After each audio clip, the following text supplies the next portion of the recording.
montón de veces. Ahora bien, debemos iniciar estableciendo qué es un terremoto.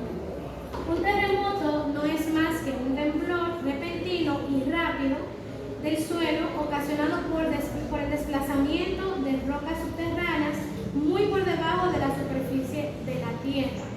Los terremotos comúnmente pueden causar incendios, tsunamis, deslizamientos de tierras e incluso avalanchas. Todo esto va a depender de la zona donde se encuentre el epicentro de este terremoto y de las condiciones geomorfológicas que se den en este lugar. Ahora bien, ¿cómo se producen los terremotos? La litosfera está formada por unas placas tectónicas que se deslizan y pueden chocar entre sí. Es debido a este choque que se empiezan a producir algunas ondas sísmicas y esto se traduce en lo que conocemos como terremoto. Ahora bien, muy contrario a lo que pudiera creerse, los terremotos tienen algunas características o tienen algunas partes que es importante mencionar. En este caso, tenemos la falla, que es esta ranura que se da entre una placa y otra. También están las ondas sísmicas, que son precisamente esas ondas que provocan los movimientos que a diario podemos sentir o que comúnmente sentimos.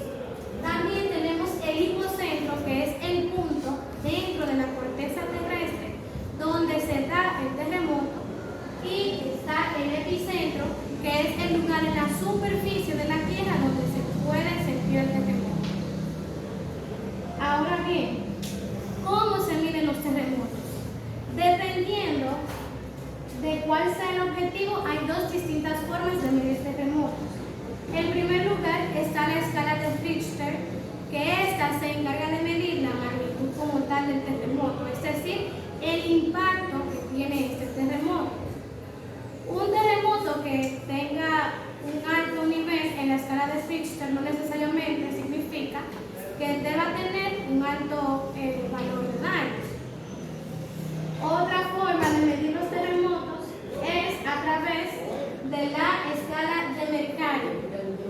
La escala de Mercalli se encarga de medir la magnitud de los terremotos, pero tomando en cuenta los daños provocados, es decir, cuántas personas murieron, cuántas personas resultaron heridas y cuántas pérdidas materiales se obtuvieron de este terremoto. Para poner un ejemplo, en el año 2005 se dio el caso del terremoto en Sumatra, Andamán. Fue un terremoto sumamente fuerte, alrededor de categoría 9 en la escala de Richter. Para los que no están enterados, 9 en la escala de Richter es muchísimo. Este terremoto fue capaz de mover la Tierra y sacarla de su eje hasta 1 centímetro. Fue un terremoto que tuvo una duración de aproximadamente 1 minuto, con temblores muy fuertes, y los tsunamis fueron devastadores. Sin embargo, el terremoto de Haití en la escala de Mercalli fue aún más dañino y no tuvo una magnitud tan fuerte en la escala de Richter. Este fue de aproximadamente 7.5